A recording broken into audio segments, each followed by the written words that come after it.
Hello साथियों, नमस्ते। स्वागत है आपका अपने यूट्यूब चैनल एजुकेशन विद अनुज के साथ। साथियों, हम पिछली क्लासेस में अपना एक अध्याय को कंटिन्यू करते चले आ रहे थे। उसी प्रकार अब हम आगे यहाँ पर भी कंटिन्यू रखते हैं, जिसमें आज हम आपको जो सवाल करवाने वाले हैं वो बहुत ही ज्यादा महत्वपूर्ण है पेपर की दृष्टि से। जिसमें हमारा एक उदाहरण का सवाल होगा और एक हम जो अपना है कि वो इस पे सवाल करेंगे प्रश्नावली से। ठीक है साथियों, तो हम यहाँ पर देखते हैं। तो आप देख पा रहे होंगे क्वेश्चन स्क्रीन पर आपको दिख रहा है कि रूट 3 एक परिमेय संख्या मतलब अपरिमेय संख्या है। इसको हमें सिद्ध करना है। ठीक है साथियों, तो ये हमारा उदाहरण का सवाल रहने वाला है। तो हम यहाँ पर लिख देते हैं उदाहरण। उदाहरण का सवाल है, क्या है कि रूट 3 है जो इसको सिद्ध करना है कि क्या है एक अपरिमेय संख्या है। इसको कैसे बताते हैं। ठीक है साथियों, तो हमने आपको पहले ही बताया था कि हम जो यहाँ पर लिखते हैं हमें उसका जस्ट अपोजिट मानना होता है। तो हम इसको क्या मानेंगे कि माना माना साथियों, यदि आपने पुरानी वीडियो हमारी ना देखी हो तो पहले आप जाकर के उन्हें अवश्य देख लें। ठीक है साथियों, माना रूट 3 एक परिमेय संख्या है। माना रूट 3 एक परिमेय संख्या है। यदि जब यह परिमेय संख्या होती है तो हम इसे पी बटे क्यू के रूप में या ए बटे बी के रूप में लिख सकते हैं। जिसके सामने जो भी लिखवाया है उसमें कोई कंफ्यूजन की बात नहीं है। तो हम यहाँ पर लिखते हैं कि रूट 3 बराबर ए अपॉन बी। और आपको पता होगा यहाँ पर हम लिख सकते हैं कि जहां ए व बी क्या है अभाज्य है। ठीक है साथियों, और जो बी है वह B is not equal 0। Right. ठीक है साथियों, ऐसा हम लिख लेंगे। ये हम जो हमने पहले ही सवाल किए हैं उनमें भी हम आपको बता चुके हैं कि इसको कैसा लिखते हैं, बट उसी मेथड से हम इसको भी आगे कंटिन्यू करेंगे। अब जब हम इसको ऐसा लिख लेंगे तो हम सबसे पहले इसका रूट हटाएंगे। रूट हटाएंगे तो क्या होगा, दोनों पक्षों का वर्ग करने पर हम जैसे यहाँ पर लिखते हैं, क्या लिखते हैं, दोनों दोनों पक्षों पक्षों का वर्ग करने पर, दोनों पक्षों का वर्ग करने पर जैसे ही हम दोनों पक्षों का वर्ग करेंगे तो यहाँ पर क्या आ जाएगा, यहाँ पर बचेगा ओनली 3 और यहाँ पर हो जाएगा ए स्क्वायर बटे बी स्क्वायर। हम इसको इस तरफ ले जाएंगे तो यहाँ पर हो जाएगा 3b² बराबर ए स्क्वायर और यहाँ पर क्या बचेगा बी स्क्वायर बराबर ए स्क्वायर अपॉन 3। ठीक है साथियों, हम यह तो पिछले सवालों में भी कर चुके हैं। यदि आप लोगों ने वह सवाल ना देखे हो तो आप पुरानी वीडियो जाकर देख सकते हैं। ठीक है साथियों, अब हमें पता होता है कि चूंकि क्या ए स्क्वायर ए स्क्वायर तीन से तीन से विभाजित विभाजित है।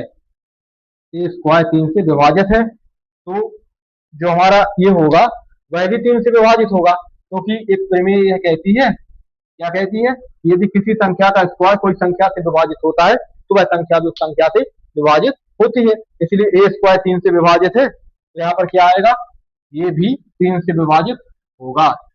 ए ए भी 3 से विभाजित ए भी 3 से विभाजित होगा।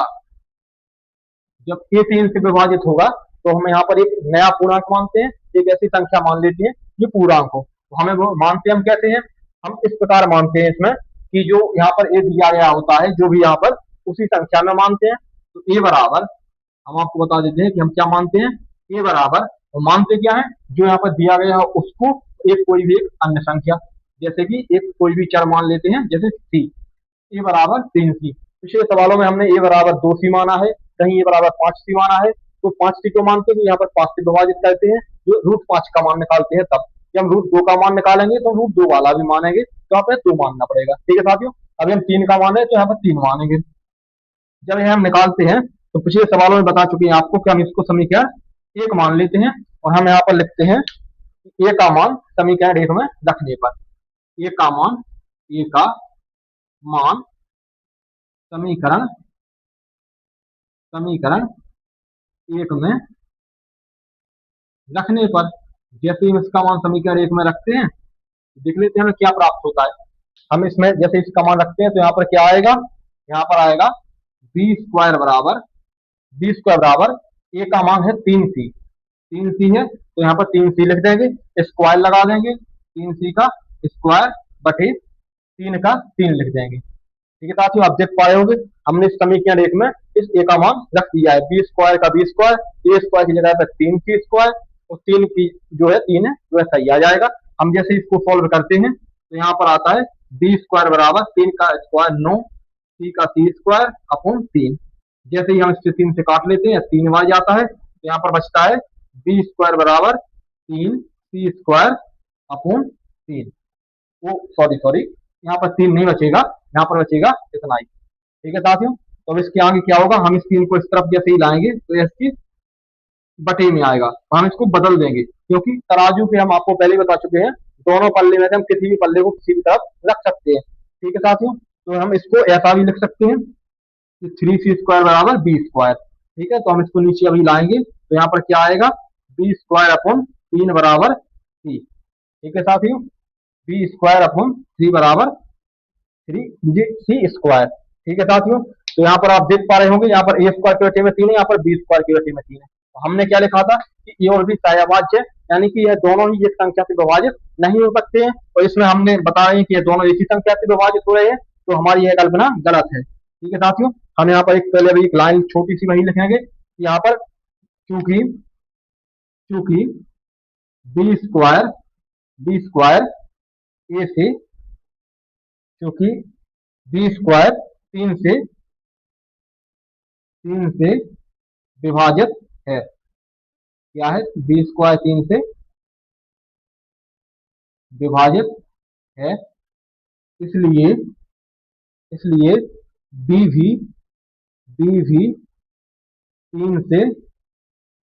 से विभाजित होगा, बी भी 3 से विभाजित होगा। ठीक है साथियों, बी स्क्वायर 3 से विभाजित है तो बी भी 3 से विभाजित होगा, और जब ए भी 3 से विभाजित हो रहा, बी भी 3 से विभाजित हो रहा, तो यह को प्राइम यानी सहअभाज्य नहीं हो सकती है। तो जब यह सहअभाज्य नहीं हो सकती है और हम बोल रहे हैं कि सहअभाज्य, तो यहाँ कहीं ना कहीं तो गलती है, तो हम यहाँ पर लिखते हैं कि जो हमने यह माना है यहाँ विरोधाभास उत्पन्न हो रहा है और हमारी कल्पना गलत है और यह एक अपरिमेय संख्या है। ठीक है साथियों, तो यहाँ पर यह सिद्ध हो गया है कि क्या सिद्ध हो गया है कि यहाँ यहाँ विरोधाभास क्या उत्पन्न हो रहा है, यहाँ विरोधाभास उत्पन्न यहाँ विरोधाभास उत्पन्न हो रहा है, यहाँ विरोधाभास उत्पन्न हो रहा है, हमारी यहाँ विरोधाभास उत्पन्न हो रहा है, हमारी कल्पना असत्य है। क्या है, हमारी कल्पना असत्य, अतः अतः √3 एक अपरिमेय संख्या है। ठीक है साथियों, आप समझ पा रहे होंगे, इसके बाद जो यहाँ पे है यहाँ पर लिखा हुआ है और इसके बाद का यहाँ से यहाँ पर लिखा हुआ है। ठीक है साथियों, तो आपको क्वेश्चन बहुत ही अच्छे समझ में आया होगा क्योंकि हम पहले भी ऐसे क्वेश्चन कर चुके हैं, तो ये बहुत ही सिंपल मेथड है और आप लोगों को समझ में भी आया होगा। सबसे पहले माना √3 एक परिमेय संख्या, इसके जस्ट अपोजिट मानते हैं, √3 को ए बटे बी के रूप में लिख सकते हैं, यहाँ ए और बी एक सहअभाज्य है, बी नॉट इक्वल 0 यानी बी 0 के बराबर नहीं हो सकता है। दोनों पक्षों का वर्ग करने पर इसका रूट हट जाएगा, इसमें स्क्वायर लग जाएगा, इसमें स्क्वायर लग जाएगा, इसको पक्षांतर यहाँ करेंगे, इसके बराबर में यह आ जाएगा। ए जब ए स्क्वायर 3 से विभाजित है तो ए भी 3 से विभाजित होगा, इसकी एक प्रमेय कहती है ए बराबर 3c, हम इसको मान लेते हैं और हम पुराने सवालों में यहाँ पर लिखते आए हैं कि पुनः माना, हम ऐसा लिख लेते हैं कि यहाँ पर पुनः माना, तो हम इसमें भी अब भाई लिख देते हैं जिससे आपको कंफ्यूजन ना हो।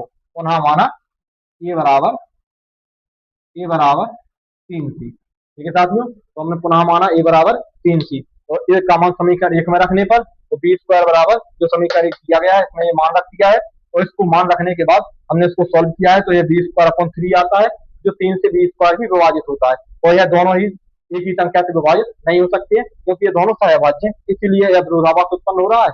हमारी कल्पना असत्य है और यह एक अपरिमेय संख्या है। ठीक है साथियों, हम इसके आगे अब आपका एक प्रश्नावली का सवाल भी लगाते हैं। ठीक है, अब और हम ऐसा आशा है हमें कि जो हमारी यह पूरा ही चैप्टर है यह कल समाप्त हो जाएगा। ठीक है साथियों, तो आप हमारे साथ किसी प्रकार कंटिन्यू बने रहिए तो आप बोर्ड एग्जाम में बहुत ही अच्छा मार्क्स कर पाएंगे। ठीक है साथियों, आपको मेहनत कंटिन्यू करते रहना है, और यदि आपको यह सेशन पसंद आता हो तो आप लाइक कर सकते हैं और हमें सब्सक्राइब भी कर सकते हैं। ठीक है साथियों, यह लाइक और सब्सक्राइब करना कंपलसरी नहीं है किंतु आपकी मेहनत करना कंपलसरी है। ठीक है साथियों, तो इसके आगे हम अपना प्रश्नावली का सवाल लगाते हैं जो हमारा दिया गया है, और आप स्क्रीन पर वह क्वेश्चन पढ़ सकते हैं। ठीक है साथियों, जो हम यहाँ पर प्रश्नावली 1.2 का क्वेश्चन नंबर 3 का एक सवाल कर चुके थे, हम दूसरा सवाल करने जा रहे हैं। ठीक है, आपने क्वेश्चन पढ़ लिया होगा, हम यहाँ पर डाल भी देते हैं। एक्सरसाइज कौन सा है, 1.2, और क्वेश्चन नंबर तीसरे का कौन सा, दूसरा सवाल। ठीक है साथियों, दूसरा सवाल दिया गया है कि हमें 7√5 यही बताना है, उसमें लिखा है सिद्ध कीजिए कि निम्नलिखित संख्या अपरिमेय है, तो यह भी संख्या अपरिमेय है, हमें इसको भी सिद्ध करना है। ठीक है साथियों, आपने क्वेश्चन पढ़ लिया होगा, तो चलो हम इसको सॉल्व कर लेते हैं। इसको हम सबसे पहले हमें वही मेथड अपनाना है जो दिया गया उसका उल्टा मानना है। ठीक है, हम क्या मानेंगे, माना माना 7√5 7√5 एक परिमेय संख्या है, परिमेय संख्या है। माना 7√5 एक परिमेय संख्या है, तो जब यह परिमेय संख्या होती है तो हम इसको क्या लिख लेते हैं, 7√5 को हम लिख लेंगे ए बटे बी के रूप में। हम आपको बता चुके हैं कि मार्कर काम नहीं कर रहा, दूसरा मार्कर यूज करते हैं, ए बटे बी के रूप में। तो ए बटे बी के रूप में जब हम इसको लिखते हैं तो यह क्या होती है, को प्राइम सहभाज्य होती है संख्याएं, और जो बी इज नॉट इक्वल 0 यानी बी 0 के बराबर नहीं होती है। ठीक है साथियों, अब हमको क्या करना है, अब हमें इसका जो से सात है इस तरफ लाएंगे, तो यहाँ पर क्या बचेगा, √5 बराबर ए अपॉन 7b। क्या बचा है, ए अपॉन 7b। हम पहले देख चुके हैं कि जो √5 है वह एक अपरिमेय संख्या है, और ए अपॉन 7b जो दिया गया है वह एक परिमेय संख्या है। तो परिमेय संख्या और अपरिमेय संख्या कभी भी बराबर नहीं हो सकती है, तो हमने जो माना है यह हमारा मानना गलत है। ठीक है साथियों, तो यह सवाल यहाँ पर पूरा होता है, और उसके नीचे थोड़ी परिभाषा लिखनी है और आपका सवाल हो गया। तो हम यहाँ पर क्या लिखते हैं, हमें पता है कि जो √5 है यह एक अपरिमेय संख्या है, क्योंकि हम पहले यह सिद्ध कर चुके हैं। यदि आपने हमारे पहले वीडियो ना देखो तो वहां पर आप पिछले जाकर के प्ले लिस्ट में चले हैं, आप उन्हें देख लीजिए, आपको समझ में आ जाएगा। ठीक है, और ए अपॉन 7b यह कैसे परिमेय हुआ, तो ए का कुछ मान रखेंगे, बी का कुछ मान रखेंगे, तो हमें एक मान मिलेगा जो परिमेय होता है। ठीक है साथियों, तो हम यहाँ पर क्या लिखते हैं कि हम जानते हैं, हम हम जानते हैं हम जानते हैं कि, क्या जानते हैं हम, √5 √5 एक, हम जानते हैं कि √5 एक अपरिमेय अपरिमेय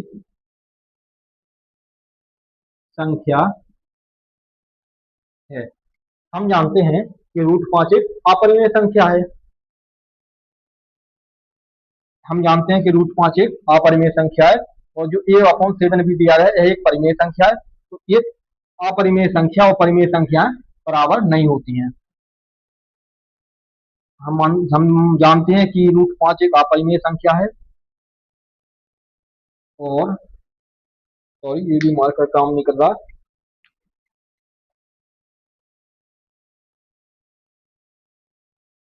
आप यहाँ पर लिखते हैं, इसके बाद नीचे से लिखेंगे अपरिमेय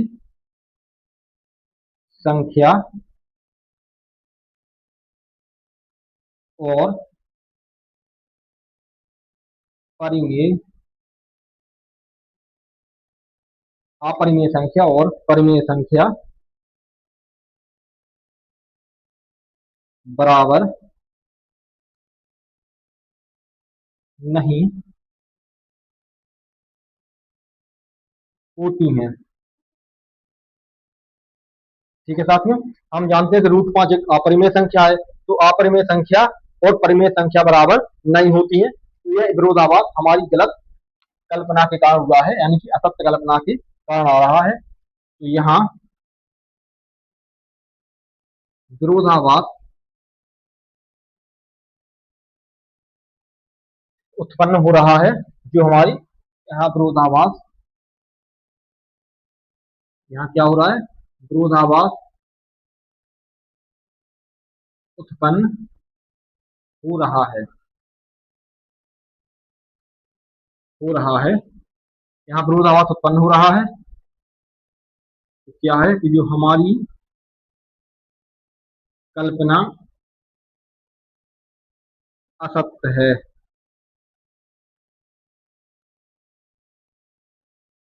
हमारी कल्पना असत्य है, सॉरी इसमें पेन गिर गया है नीचे, तो इसके आने के ज्यादा चांसेस हैं, इसलिए सवाल भी बहुत ही महत्वपूर्ण है। तो हमारी कल्पना असत्य है,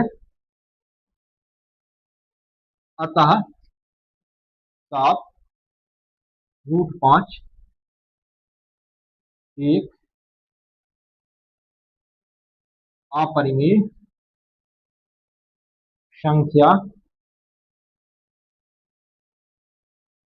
है। ठीक है साथियों, यहाँ पर यह प्रूव होता है, यह एक अपरिमेय संख्या है।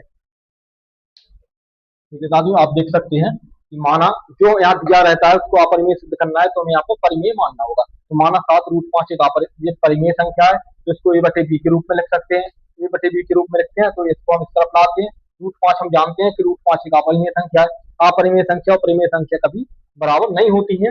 यहाँ विरोधाभास उत्पन्न हो रहा है, हमारी कल्पना असत्य है, अतः 7√5 एक अपरिमेय संख्या है। ठीक है साथियों, तो आज तक का हमारा सेशन यही रहता है, और हम कल जो इसका एक सवाल बचा हुआ है, आप वह सवाल अपने घर पर रिवीजन कीजिए और ट्राई भी कीजिए करने का। ये नहीं आपसे बनता है तो हम यहाँ पर कल लगाएंगे, और हमारे जो उदाहरण के मुख्य मुख्य सवाल होंगे हम कल उनको भी यहाँ पर लगवा देंगे।